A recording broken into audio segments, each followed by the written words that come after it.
Баршаңызға сәлем. Бүгін үй жағдайында сүзбе жасайтын боламыз.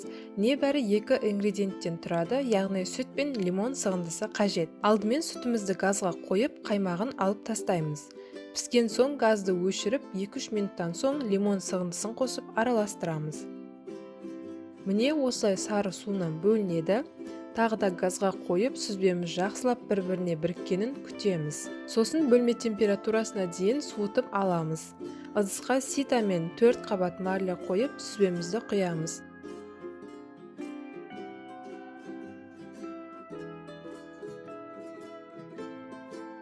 Содан соң кішкене марляны қысып, суын барынша сығып аламыз.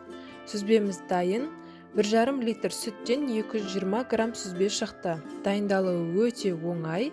Міндетті түрде жасап көріңіздер. Сіздермен бірге болған Айнура.